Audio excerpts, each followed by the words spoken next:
పల్నాడులోని నీటి ప్రాజెక్టులన్నీ పూర్తవ్వాలని 5 ఏళ్లు వర్షాలు మెండుగా పడి జలకళతో పల్నాడు ప్రాంతం సుభిక్షంగా ఉండాలని టీడీపీ పార్లమెంటరీ పార్టీ నేత నర్సరావుపేట పార్లమెంటు సభ్యులు లావు శ్రీకృష్ణ దేవరాయలు అన్నారు. తొలి ఏకాదశి సందర్భంగా వినుకొండ కొండ మీద ఉన్న రామలింగేశ్వర స్వామి దేవస్థానం వద్ద అఖండ జ్యోతి ప్రజ్వలన కార్యక్రమంలో ఎంపీ లావు శ్రీకృష్ణ దేవరాయలు, వినుకొండ శాసనసభ్యులు జీవి ఆంజనేయులు, మాజీ ఎమ్మెల్యే మక్కెన మల్లికార్జున గారు, జిల్లా ఎస్పీ శ్రీనివాసరావు పాల్గొన్నారు. ముందుగా జ్యోతి ప్రజ్వలన కార్యక్రమంలో పాల్గొన్నారు. అనంతరం ఎంపీ కృష్ణదేవరాయలు మాట్లాడుతూ రామలింగేశ్వర స్వామి దీవెనలు ప్రజలందరిపై ఉండాలని, అన్ని విధాలుగా ప్రజలకు మేలు జరగాలని ఆకాంక్షించారు. ఇలాంటి గొప్ప కార్యక్రమానికి రావటం ఎంతో సంతోషంగా ఉందని అన్నారు.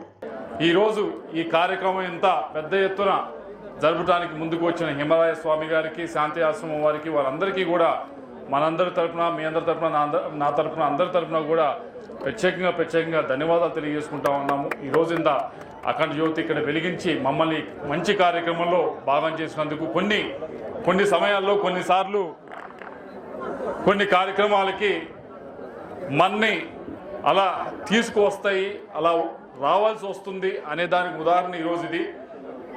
మామూలుగా అయితే ఈ కార్యక్రమానికి రావాలి అని చెప్పి గడిచిన వారం రోజుల క్రితం పిలవడం జరిగింది, వస్తానని చెప్పడం కూడా జరిగింది. కానీ అకస్మాత్తుగా నిన్న ఢిల్లీ వెళ్ళవలసి వచ్చింది సీఎం గారితో.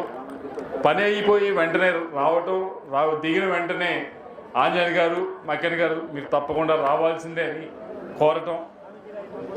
ఇందాకన్నట్లు కొన్ని చోట్ల ఆ శక్తి ఉంటుంది. ఆ శక్తి ఉన్నప్పుడు మనం అక్కడికి అలా నడుచుకుంటూ వస్తాం అనే దానికి ఉదాహరణ ఈరోజు ఇది. ఏదో మన గొప్పతనం అని కాదు, ఆ దేవుని గొప్పతం. వాళ్ళు పిలిచినప్పుడు మనం రావాలి. అలానే ఈరోజు జరిగిందని నేను భావిస్తూ ఉన్నాను.